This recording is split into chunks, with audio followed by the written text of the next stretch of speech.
মায়ার সংসারে কোন জীব যদি দুর্ঘটনার কবলীকৃত হয়, সেই মানুষ যেমন তার স্মৃতিশক্তি হারিয়ে ফেলে,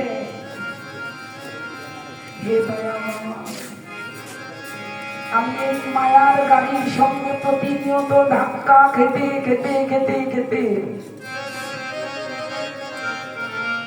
আজ যে আমি স্মৃতিভ্রষ্ট হয়ে গেছি, ভুলে গেছি কে আমার আপন, ভুলে গেছি কে আমার মা।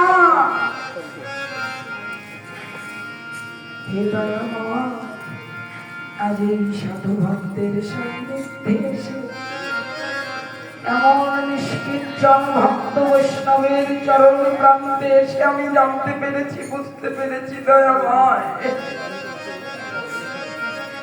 এই সাধু সঙ্গে এসে জানতে পেরেছি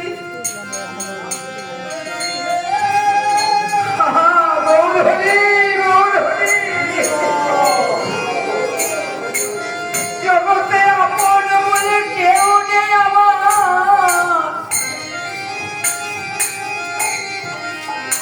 জগতে যাদের আপন বলে জেনেছি তারা যে আমার জগতের আপন, তবুও নয় যদি সাথে দেখা তাহার। হে সাধুগুরু বৈষ্ণবগণ, আপনাদের করুণায় অধম জানতে পেরেছে যে যাকে আপন বলে ভাবছ মন, সে তোমার আপন নয়, সে তোমার স্বজন নয়। যাকে আপনা ভাবার জন্য জননী জঠরে কথা দিয়েছিলাম, ভগবান আমাকে জঠর যন্ত্রণা থেকে পরিত্রাণ করো, আমি আর সইতে পারছি না দয়াময়, আমি আর নিতে পারছি না। বাবা সেই কথা দেওয়া, সেই কথা আমরা ভুলে গেছি মায়ার সংসারে এসে। শুধু আমার আমার বলে বলছি, সেই ভগবান গৌর হরি নবদ্বীপে সে জগৎকে জানিয়ে দিলেন, হে জগৎবাসী,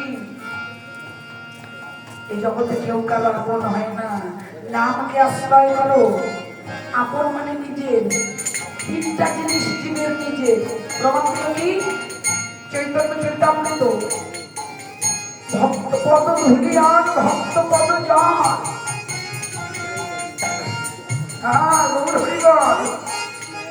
ভক্ত পদ ধুলি আর ভক্ত পদ জন। ভক্ত ভক্ত অবশেষ তিন মহামান। তাই বেশি বেশি করে বৈষ্ণব সঙ্গ সাধু সঙ্গ করো। বৈষ্ণবের চরণ ধুলি অঙ্গে মাখো, বৈষ্ণবের চরণামৃত পান করো, গুরু বৈষ্ণবের চরণামৃত পান করো। যে চরণ পাদুকের কৃপায় সেই রাজামশাই যে কালীয় নাম পূর্বজন্ম ছিলেন চন্দ্রধ্বজ রাজা, বৈষ্ণবের চরণামৃত পান না করে ছলনা করে মস্তকে রেখেছিল। সেই বৈষ্ণবের চরণ মানে পাদুকের কারণে সেই চন্দ্রধ্বজ রাজা মস্তকে গোবিন্দের চরণ লাভ করেছিল বাবা। কিন্তু বিষয়টা কি জানেন, আমরা কীর্তন গাই, কীর্তন শুনি, কিন্তু আমরা বাস্তবায়ন করবার চেষ্টা করি না। না বক্তারা, না আহত শ্রোতা। আর কীর্তনটা তো বর্তমানে অতীব দুঃখের এবং লজ্জার সঙ্গে বলতে হয়, কীর্তনটা এখন ফ্যাশন হয়ে দাঁড়িয়েছে, আমাদের ফ্যাশন হয়ে দাঁড়িয়েছে। কীর্তন ফ্যাশনেবল জিনিস নয়, কীর্তন ফ্যাশনের বস্তু নয়। কীর্তন শ্রবণ করে যদি আমার আত্মোপলব্ধি না হলো, কীর্তন শ্রবণ করে যদি আমি আমার স্বরূপকে জানতে না পারলাম, চিনতে না পারলাম, কীর্তন দিয়ে কি নাম, আর সে কীর্তন শুনেই কি নাম। তাই হে সাধুগুরু বৈষ্ণব, ভক্তের চরণ ধরে ভক্তের চরণামৃত, গুরু বৈষ্ণবের চরণামৃত পান করবে, আর ভক্তের প্রসাদ যেটা রেখে দেবে সেটা সাধন করবে, সেটা পাবে। এই তিনটা বস্তু আমার মহাজন বলছে, দেখো দেখো ওরে ধন নিত্যানন্দ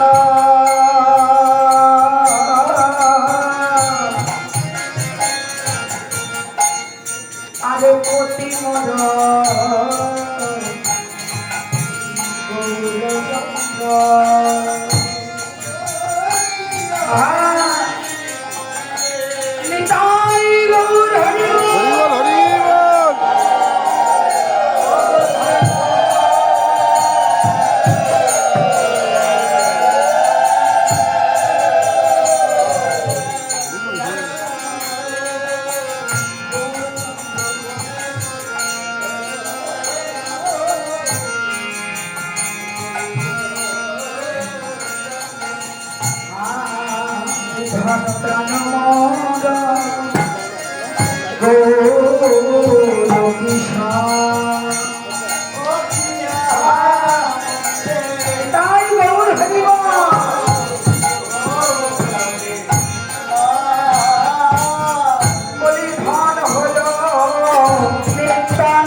ভজন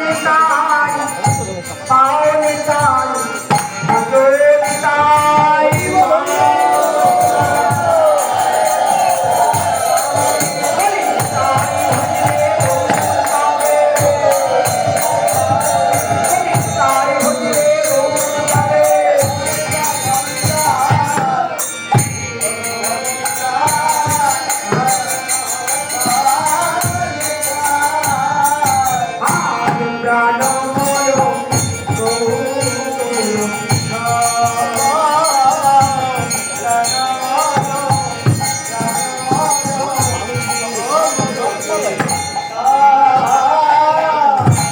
ঠাকুর মহাশয় বললেন ধন হলো নিত্যানন্দ। নিত্যানন্দ সেটা হলো ধন আমাদের জীবনে। গৌর হরিবা বাবা, সংসার করেছি, করছি, করবো, করতে হবে। একটা হলো আবশ্যক আর একটা হলো অত্যাবশ্যক। একটা হলো আবশ্যক, একটা হলো অত্যাবশ্যক। সংসার করাটা আবশ্যক, আর ভগবানের সেবা যত্ন, ভগবানের সেবা পূজা করা অত্যাবশ্যক।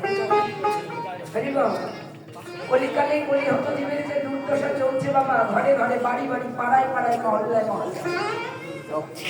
ছোটবেলায় মা খোকাকে খাওয়াতে গিয়ে কাঁদতো, খোকা খা না বাবা, খা না খোকা। খোকা তখন খেত না বলে মা কাঁদতো। আর সেই জনম দুঃখী হতভাগিনী মা কাঁদছে, ওই খোকা বড় হয়ে মাকে খেতে দেয়। বাবা, সাধু হওয়ার পরে আগে ভালো মানুষ হওয়া দরকার। হৃদয় জমিতে ফসল করবেন, ওই জমিতে যদি আগাছা কুগাছা থাকে তাহলে ওদের ফসলে বীজ বপন করলে ফসল হবে? ফসল কি এত সহজ? আগে জমিটাকে তো পরিষ্কার করে নেওয়া যায়। এই হৃদয় ভূমিতে গীতায় আছে না, ক্ষেত্র ক্ষেত্রজ্ঞ বিভাগ যোগ। ক্ষেত্র যদি পরিষ্কার পরিচ্ছন্ন না হয়, ক্ষেত্রজ্ঞ এই যে দেহটা আমাদের, এটা পরিষ্কার না হলে, সরল না হলে ভগবানকে লাভ করা যাবে না বাবা। তাই আগে ভালো মানুষ হও। স্থূলের দেশ, আদিগুরু পিতা মাতা, আগে এদের সেবা পূজা করো। বাবা মায়ের আশীর্বাদ যদি হয়, তুমি বিশ্ব ভুবন জয় করে আসবে ঘরে। হরিবা, আজ আমার শ্রীমান মহাপ্রভু শ্রীধাম নগর থেকে সুরধরি গঙ্গার তীরে ভুবন ভজানো রূপের মূর্তিকে সুরধনের কিনার আলো করে জগৎ জীবকে উদ্ধার করবে বলে অবতীর্ণ হয়েছে। মহাজন বলছে, দেখো দেখো, আজ আমার দর্শনাজ বলে মধুকর রঞ্জিত মালতি মণ্ডিত জিত ঘন কুঞ্চিত কেশ তিলক বিনিন্দিত শশধর রূপক যুবতী মনোহর বেশ। আজ মহাপ্রভুর এমন দিব্য রূপ, এই দিব্য রূপ যারা দর্শন করেছে,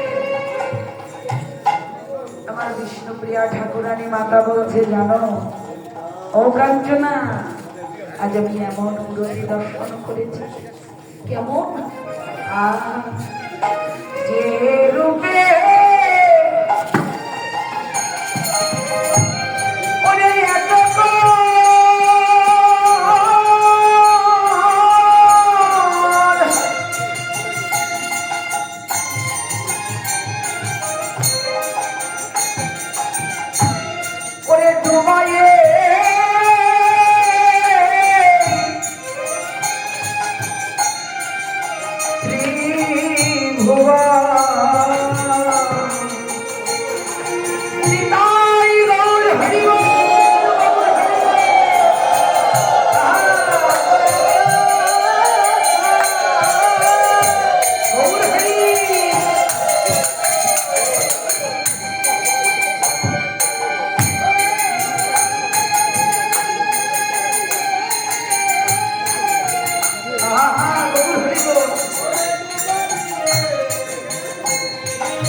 বলি একবার আয়না বলি দেখে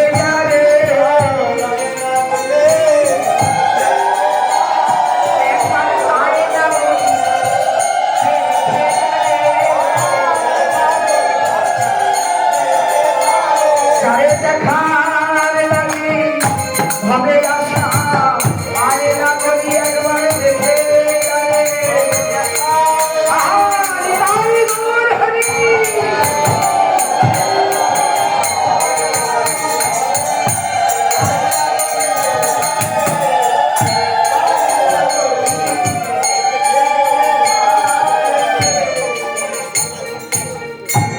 সর্বপ্রাণে করে আকর্ষণ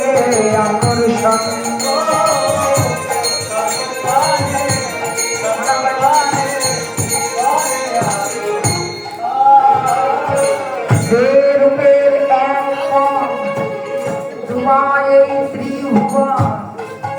সর্বপ্রাণী করে আকর্ষণ যে রূপে নয়ন দিয়ে রামচন্দ্র কবিরাজ পদবন্ত গোবিন্দ দাস কবিরাজের বড় দাদা রামচন্দ্র কবিরাজ যিনি ছিলেন মা কালীর সাধক। হরিবা গৌর হরিবা। সেই রামচন্দ্র কবিরাজ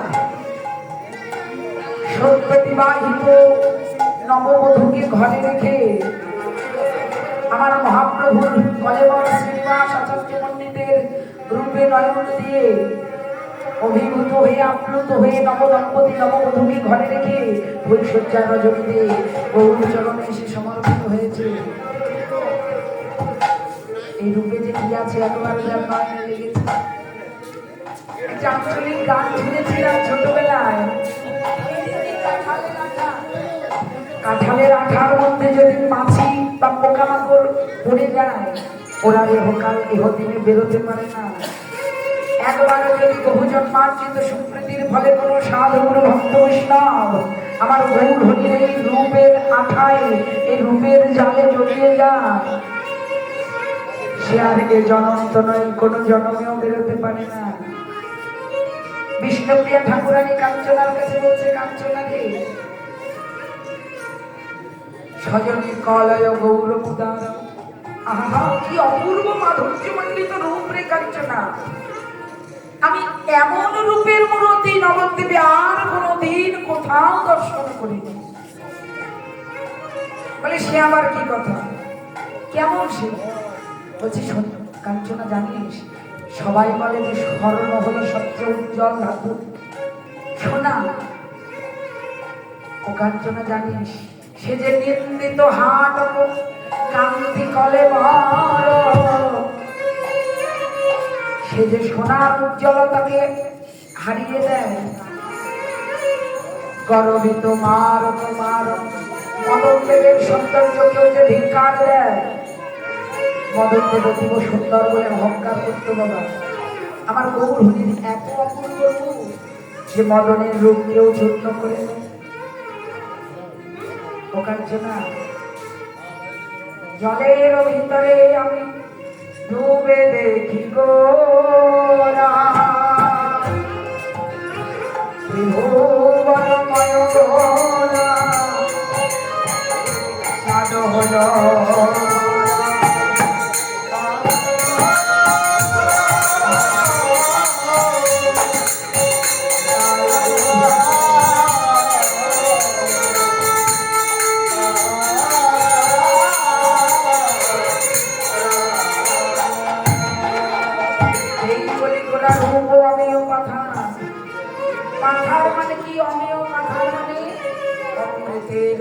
মহাসিন্ধু, যে সিন্ধু কেউ এপার থেকে ওপারে যেতে পারে না।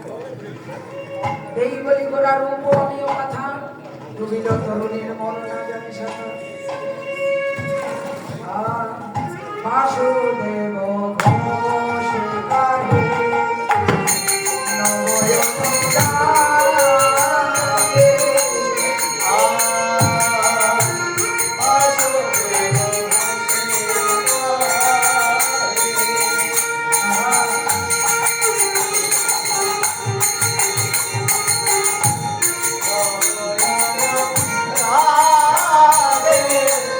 সোনার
এতক্ষণ ছিলাম শ্রীধামনগর লীলা করে।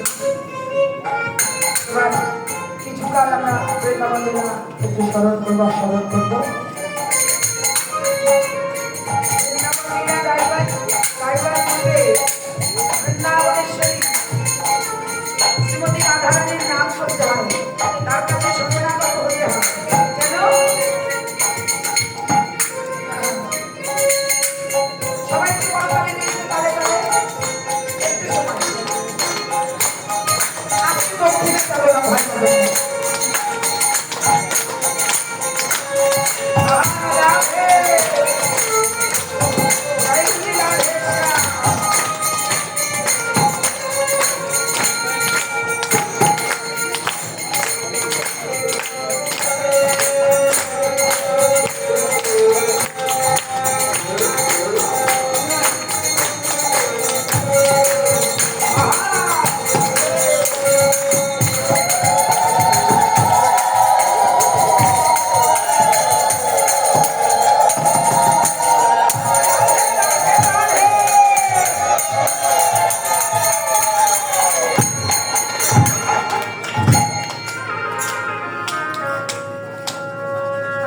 রাধে জয় শ্রী রাধে জয় শ্রী রাধে। আস্বাদন করছি শ্রীরাম বৃন্দাবনে আমার শ্রীকৃষ্ণ রূপের বর্ণনা। মধুময় মধুর শ্রীরাম বৃন্দাবনে শ্রীমতী রাধা রাধে। আজ অপরাহ্নকালে গিয়েছিলেন শ্রী যমুনার ঘাটে, শূন্য কাগরি কাছে করে নাগরী ছিল জল ভরি পারে,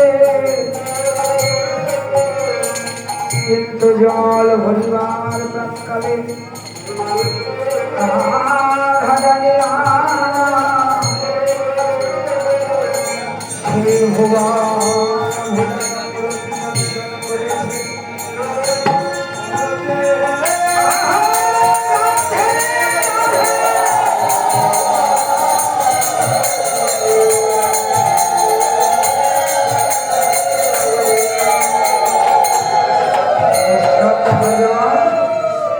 রাধারানীর এমন অবস্থা দেখে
সে যমুনা থেকে জল আনবার জন্য গিয়েছিলেন যমুনার ঘাটে।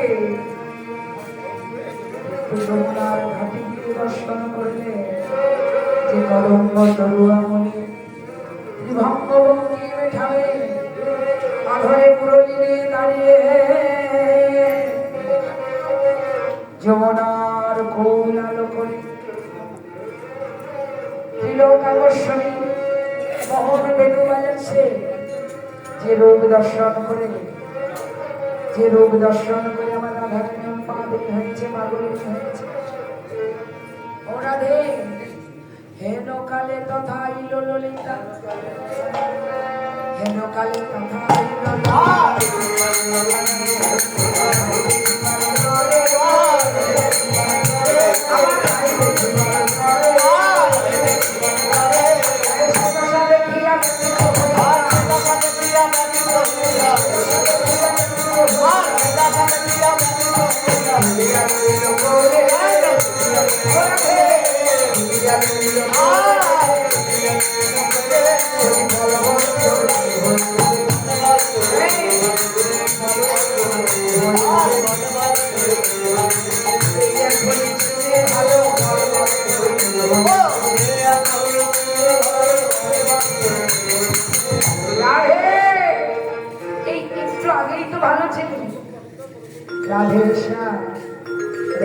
যমুনা থেকে যখন ঘরে ফিরে এসেছে কাঠের সেই শূন্য কলসিখানা যমুনার জলে ভেসে গেছে ওই মোহন রূপে নয়ন।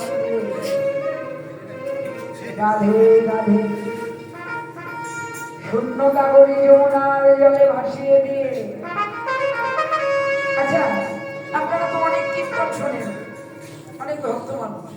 আচ্ছা আপনারা বলতে পারেন শ্রীরাম বৃন্দাবনে যমুনায় যদি কৃষ্ণ পাওয়া যেত তাহলে ভক্তরা যারা যেত তারা রিটার্ন আসতো, ফেরত আসতো? যারা বৃন্দাবনে গেছে বা যাবে কি ভালো করে খুঁজে দেখবেন তো বৃন্দাবনে কৃষ্ণ আছে কিনা ওই যমুনায়। বলে আবার যমুনায় যদি বৃন্দাবনে যদি কৃষ্ণ না থাকে তাহলে ভক্তরা যায় কেন? শুনো শুনো মনো কানা বট পায় না তিনজনা, কিন্তু নিয়ে বলে গেল আমি শুনলাম। যে যেটা খাই, মনে করুন কারো মুগ ডাল ভালো লাগে, কারো রসা ভালো লাগে, কারো ভাজি ভালো লাগে, এক একজনের ভালো লাগাটা দেখলাম। এই যে কীর্তন আমরা গাইছি এর একটা নির্দিষ্ট থিওরি আছে, একটা তত্ত্ব আছে, সিদ্ধান্ত আছে না। মহাজন পদ গাইছে যমুনাতে যাইয়া শ্যামেরে দেখিয়া ঘরে আইল বিনোদিনী, বিরলে বসিয়া কাঁদিয়া কাঁদিয়া ইহাই শ্যাম। রাধারানী যমুনায় গিয়ে গোবিন্দকে দর্শন করেছে।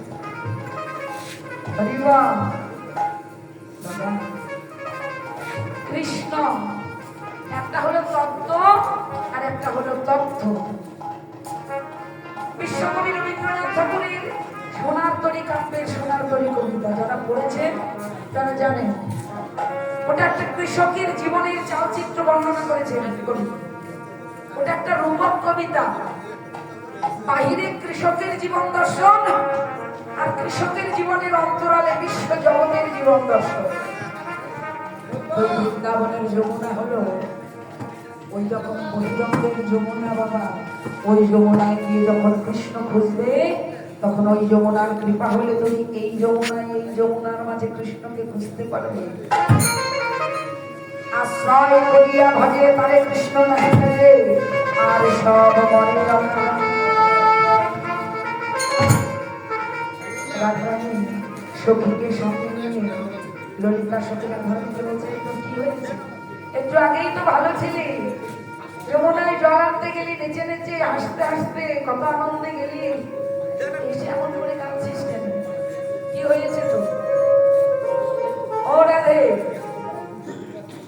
ললিতা, ও ললিতা,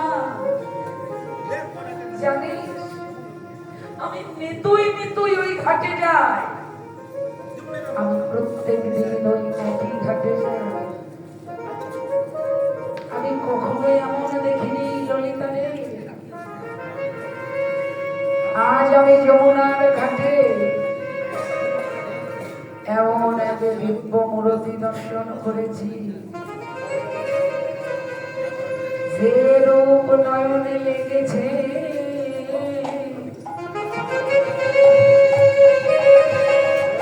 আমি সে রূপের বর্ণনা তোর কাছে বলতে পারবো না। কেন জানিস? ললিতা, কেন বলতে পারবো না জানিস?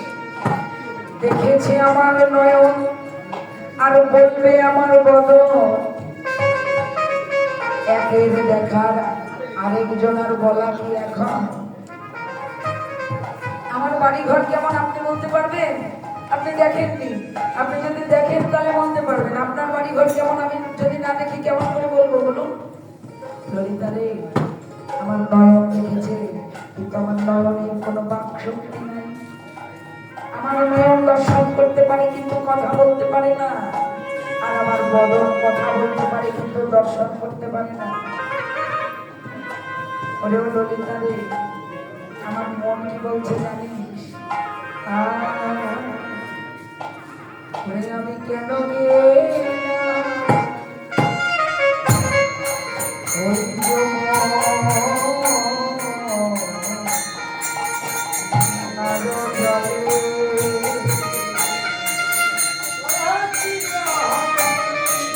কেন কি গেলাম? যদি না যেতাম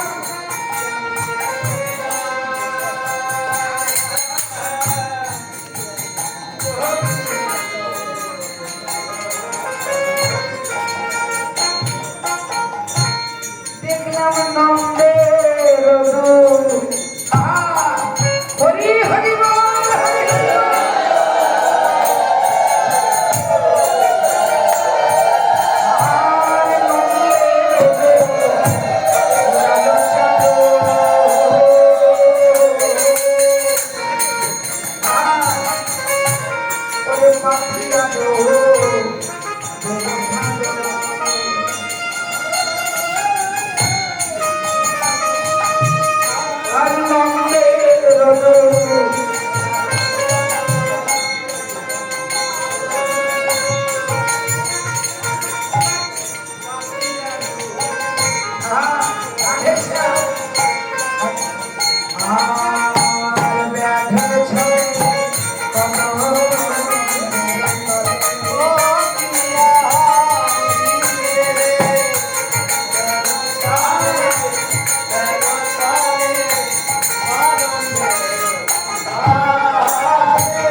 আমি যে কেন গিয়েছিলাম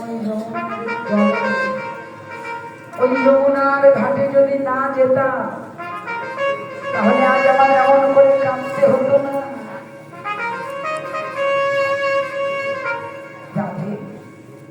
কি এমন দর্শন করেছিস যমুনার কূলে যে তোকে এমন করে কাঁদতে হবে? সদা মুখে হাসি, তাই হাস্যমুখী নাম শুভা নামে গৃহে গৃহে তার অধিষ্ঠান। ভগবান শ্রীকৃষ্ণের যেমন 108টা নাম আছে, আমার প্রেমময়ী রাধা ঠাকুরানীরও 108টা নাম আছে। হাস্যমুখী, তার এক নাম হলো হাস্যমুখী, সব সময় তার বদলে হাসি। তো এমন সরস বদনখানা এমন করে ফেলেছিস, যে মানুষটা সবসময় হাসি খুশি থাকে সে যদি মুখ বেজার হয়ে যায় তাহলে ভালো লাগে বলুন? লাগবে? রাধে, তুই কি এমন দর্শন করেছিস যে তোকে এমন করে কাঁদতে হচ্ছে? আমি কি দেখেছি জানি? দেখলাম যমুনার কিনারে একজন নতুন ব্যাধ এসে দাঁড়িয়ে আছে। ব্যাধ মানে কি? ব্যাধ কাকে বলে? ব্যাধ শিকার করে। কি দিয়ে শিকার করে? ভাগ পেতে তো হাতে কিছু থাকে না, কি থাকে? আর কিছু? ব্যাধের হাতে বন্দুক থাকে। ব্যাধের কাজ কি? ধনুর্বাণ দিয়ে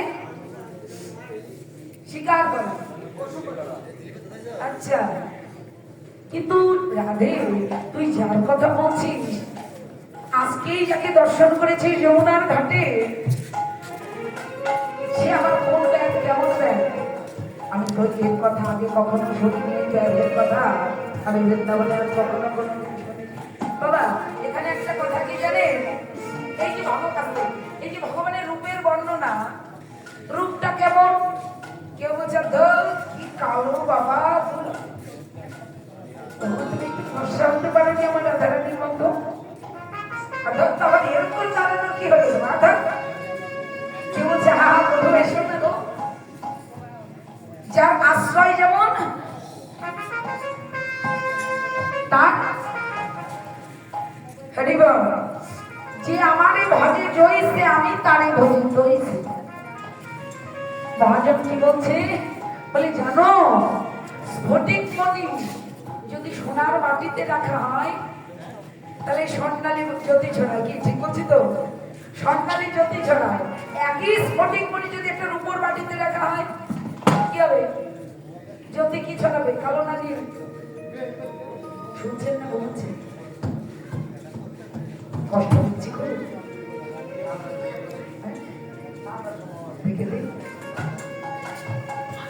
গল্প বলতে গেলে শুনুন, আপনাদের দেখে একটা কথা মনে হলো। এই যে শ্রীমদ ভাগবত মহাপুরাণ, 18 পুরাণের 7 পুরাণ, হরগৌরী কথা। মা গৌরী দেবাদিদেব মহাদেবকে বলছে যে শোনো, ভাগ্নে এসে বলে গেল তুমি এতগুলো মরার মাথা নিয়ে কোনো মাথায় তেল দাও, আসতে কোনো মাথায় তেল দাও, কোনো মাথায় বা সিঁদুর পরিয়ে দাও, কোনো মাথায় বা চুমু দাও, ব্যাপার কি? নারদকে জিজ্ঞেস করলাম, নারদ বললো মামি সে কি তুমি জানো না এখনো? নারদ তো চেনেন, কাজ কি জানেন সবাই? কারো বাড়ি যদি গন্ডগোল বাঁধে শুধু 3 বার বলবেন নারদ নারদ নারদ, খেলা চলতে যাবে। রাধেশ্যাম। তো নারদজি কেননা কলকাঠি না নাড়লে বেরোবে না। হরিবল। আখ যদি মেশিনে না দেওয়া হয় তাহলে রস বেরোবে না বাবা। নারদ হচ্ছে সেই রসের কারিগর। জগৎজীবের এই তৃষিত প্রাণকে শীতল করবার জন্য যিনি এত প্রচেষ্টা করেছেন। এইবার যখন ঘরে এসেছে, মা গৌরী ভোলানাথকে বলছে যে শোনো, ওরা কারা আমায় বলতে হবে। এই যে এতগুলো মরা মাথা নিয়ে বসে আছে, ওরা কারা? অন্যদের নিয়ে বুঝতে পারছি, সত্যি করে বলো ওগুলো কারা? সাধারণত কোনো স্ত্রী যদি কোনো স্বামীর কাছে আবদার করে পড়ে, স্বামী কি ফেলতে পারে? বলে গৌরী তুমি জানো না ওগুলো তোমারই মাথা। জায়গা পাও না তুমি না? আমি দাঁড়িয়ে আছি এখানে, তুমি বলছো ওগুলো সব আমার মাথা। এই কথাটা কোথা থেকে বলছি ভালো করে বুঝবেন, কিন্তু এটা আপনাদের জন্য বলছি। বুঝছি এতগুলো মাথা আমার, আমি তো দাঁড়িয়ে আছি আসতো। বলে গৌরী শোনো, এগুলো তোমার মাথা, মানি না তোমার কথা। আরে বলছি বিশ্বাস করো, এগুলো সব কটাই তোমার মাথা, শুনবো না তোমার কথা। যখন স্ত্রী নাছর বান্দা, মানে মা গৌরী একেবারে নাছর বান্দা, ছাড়বো না, বলতেই হবে, নইলে কথা বলতো। এবার দেবাদিদেব মহাদেব গৌরীকে বলছে, গৌরী জানো শিবের আরেক নাম কি? আর কি? ভোলানাথ, সে তো সবাই জানে। ওম নমঃ শিবায়, তথাস্তু। কি বললো? রতিদেবীর মাথায় হাত দিয়ে বললো না তথাস্তু? এদিকে কিন্তু মদনদেবকে ধ্বংস করে দিয়েছে। কিরকম ভোলা, সত্যিই তুমি ভোলা বাবা। গৌরী শোনো, এই 108টা মাথা তোমারই মাথা। তুমি জানো না, আমি জানি। এটা কি কথা জানো? এটা তুমি জানো না, কিন্তু আমি জানি। আমি কেন জানি? আমি মৃত্যুঞ্জয়, আমি বিষকে আমার কণ্ঠে ধারণ করেছি, তাই আমার আরেক নাম নীলকণ্ঠ। বলে তুমি যাই বলো তাই বলো, এই তত্ত্ব কথা না শুনে আমি যাব না। আমি মরেছি, আমারই 108টা মাথা, তোমার মাথাগুলো গেল কোথায়? আমার যদি 108টা হয়, তাহলে তোমার গুলো কোথায় গেল? শিব ঠাকুর এখন তো দেখাতে পারছে না, কেন না? হরিবা বলে শোনো, মায়না ভবিষ্যৎ শুনবে তো? রাত কিন্তু গভীর থেকে গভীরতর হচ্ছে, শুনবে তো? বলে আমি শুনবো না, মানে তুমি বলো, আমি বসে আছি শুনবো বলে। যখন দেবাদিদেব মহাদেব সেই তত্ত্বকথা শুরু করেছে, কোন কথা? যাতে জীবের মরণ না হয়, যাতে জীব অমর হয়। বলে সে আবার কি কথা? অমর হয় এটা আবার কি কথা ভাই? ওই যে প্রথমে সব জায়গায় বলি যে কীর্তন দুই ভাবে, একটা বহিরঙ্গে একটা অন্তরঙ্গে। বহিরঙ্গ জীবের এই স্থূল দেহের মরণ, এই স্থূল দেহের পতনের খবর আমরা সবাই রাখি। একটা ব্যক্তি মারা গেলে তার 30 দিন, 15 দিন, 13 দিন, 11 দিন ক্রিয়া আমাদের পালন করতে হয়, ওটা আমরা সবাই খবর রাখি। কিন্তু হে জীব, নিজের ঘরের সন্ধান জানো, নিজের ভিতরের সন্ধান জানো? একটা ব্যক্তি মারা গেলে যদি 1 মাস তাকে অসহ্য পালন করতে হয়, তাহলে তুমি আমি কতটা জীব হত্যার কারণ? হরিমাল দেবাদিদেব মহাদেব গৌরীকে সেই তত্ত্বই জানাচ্ছে যেটা গভীর রাত্রিতে বলছে। একেবারে নির্জন রাত হয়েছে না,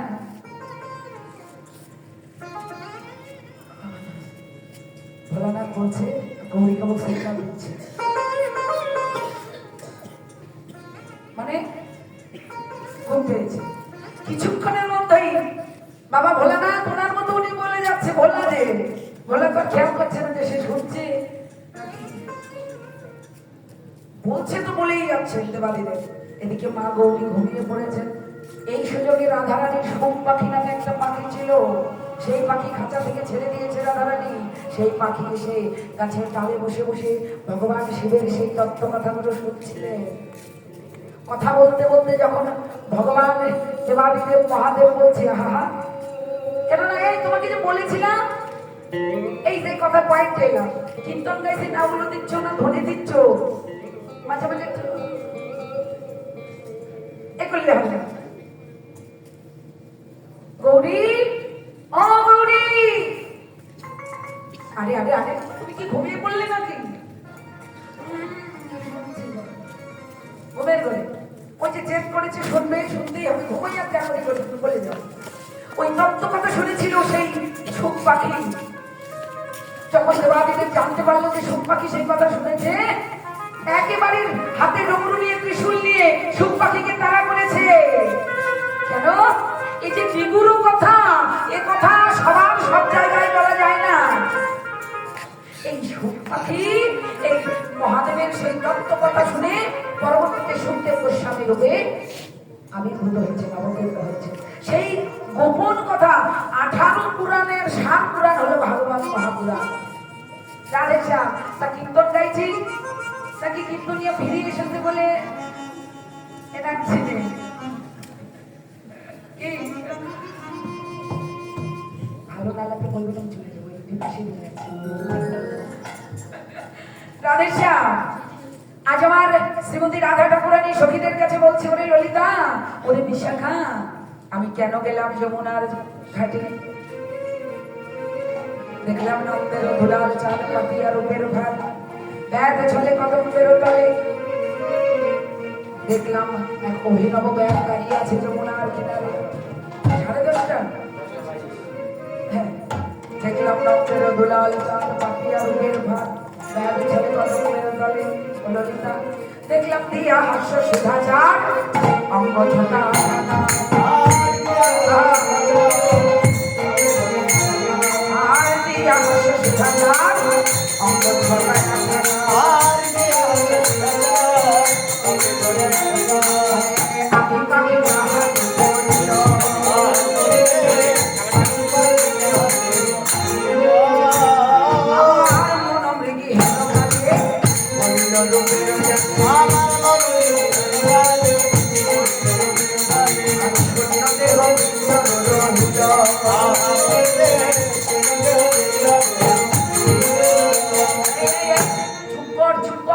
তুই না বৃষভানু রাজার কন্যা, তুই না রাজার মেয়ে, কি তোর মুখে মানায়? তোর কি লজ্জা বলে কিছু নেই? ও ললিতা, অভিষেকা, এই তোরা ভালো করে শোন রাধারানী, লজ্জা বলে কিছু অবশিষ্ট নেই। ললিতা রে, আমার সব ছিল, আমার লজ্জা ছিল, হে মা গো গুরু ঘর সিংহদার, লজ্জা ছিল, হে মা গো গুরু ঘর সিংহদার, পাঠ ছিল আহা হইলে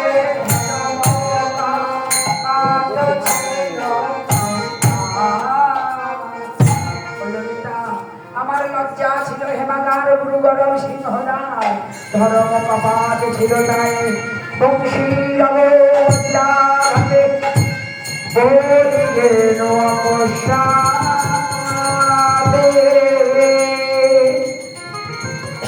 সমভূমি করিল, সমভূমি করিল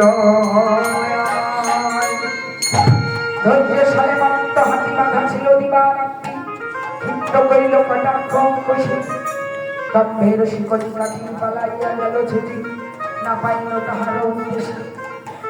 ললিতা, আমার সব ছিল, কিন্তু ওই রূপে যখন থেকে আমার নয়ন পড়েছে সব চলে গেছে। ললিতা রে, আমার সব চলে গেছে। আমার প্রাণ মাত্র আছে বাকি,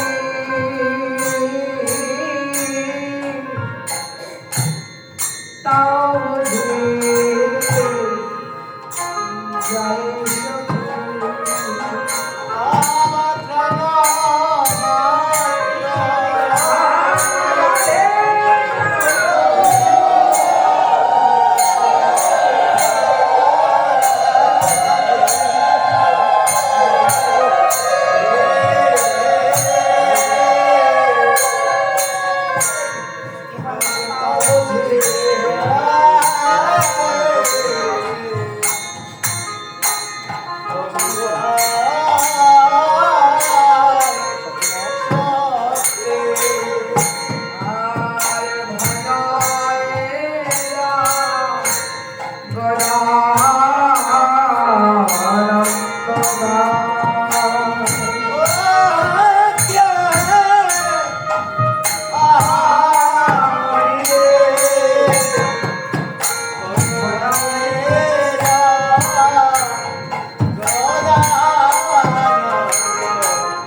শুধু আমার প্রাণটুকুন বাকি আছে বাবা। কৃষ্ণ ভজন গীতায় বলেছে না, সর্ব ধর্মান পরিত্যাজ্যং মামেকং শরণং ব্রজ। আরে বাবা, অন্যান্য ভজন তবু কিছুটা হলেও সহজ আছে। ওই যে একটু আগে বললাম না, জয় বাবা ভোলানাথ কি, শুধুমাত্র একটা বিল্লপত্র নিয়ে যদি ভগবান শিবের চরণে দিয়ে বলা যায় ওম নমঃ শিবায়, ভক্তি ভরে যদি বলতে পারে ভগবান শিব তাতে অত্যন্ত তুষ্ট হন। কিন্তু ভগবান কৃষ্ণকে যদি কেউ ভালোবাসে বাবা, তার সব শেষ।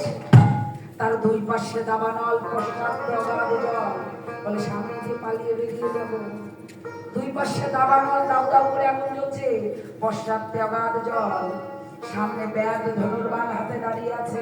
কোথায় যাবে? তোমার কৃষ্ণ বলে যে কাঁদতেই হবে ভাই। মায়া কান্না অনেক কেঁদেছি, আর নয় এবার যদি কাঁদতে হয় যেন কৃষ্ণ বলে কাঁদতে পারি রাধারানীর মতো করে। এই প্রার্থনা সকল সাধুগুরু বৈষ্ণবের চরণে জানিয়ে রাধেশ্যাম হরি হরি বল। রাধারানী আমার গোবিন্দের কথা সখীদের সঙ্গে বর্ণনা করছে। রাধারানীকে তো একা করে রাখা যাবে না। রাধারানী সখীগণ আমার রাধারানীর কাছে ভগবান শ্রীকৃষ্ণের কথা বলছে, সখীদের কাছে কৃষ্ণের কথা শ্রবণ করে রাধারানী ভাব সম্মিলনে গোবিন্দের বামে এসে দাঁড়িয়ে গেল, শ্যামের বামে দাঁড়াইল, আর শ্যামের বামে দাঁড়াইল রসের মঞ্জরি, প্রেমানন্দে বদন ভরে বল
जय जय श्री राम।